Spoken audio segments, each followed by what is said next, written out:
අද අහිංසක ආනයනකරුවන් ඒගොල්ලෝ ගේන්නේ සාමාන්‍යයෙන් බදු ටික ගෙවලා එළියට දාන්න. දැන් මේ ඩෙමරේජ් charge එක රටට ලැබෙනවා නම් කමන්නේ.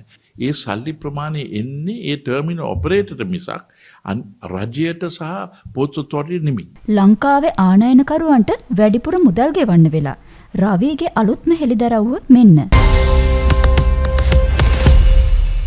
අද අහිංසක ආනයනකරුවන් ඒගොල්ලෝ ගේන්නේ සාමාන්‍යයෙන් බදු ටික ගෙවලා එළියට දාන්න.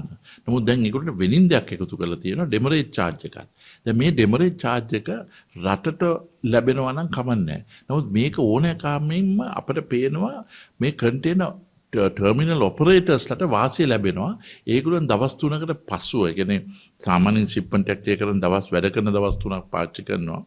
ඒක තුල ඊට ඉදිරිව ගියොත් ඒ සල්ලි ප්‍රමාණය එන්නේ ඒ ටර්මිනල් ඔපරේටර්ට මිසක් රජයට සහ පොත් ඔතොරිටියට නෙමෙයි.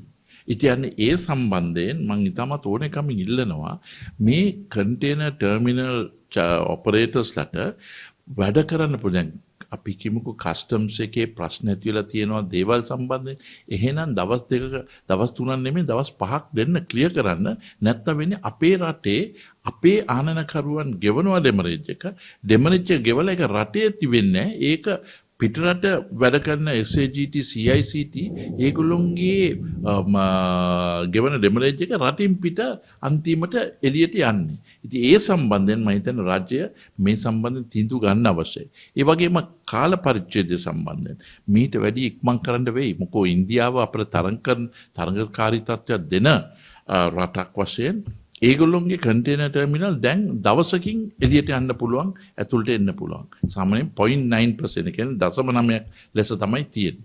ලංකාව දවස් 2කමාරක් 3ක් විතර තියෙනවා. ඒ නිසා නැව් මේ රටට එන එකේ වියදම දරන්න තියෙන නිසා සමහර වෙලාවට බයිපාස් කරනවා. නැත්තම් ලංකාවට එන්නේ නැතු ඉන්දියාවෙන්ම ගන්නවා. මේ දෙකම බලන්න මං හිතන්නේ ඒ කටයුතු කරන්න අවශ්‍යයි.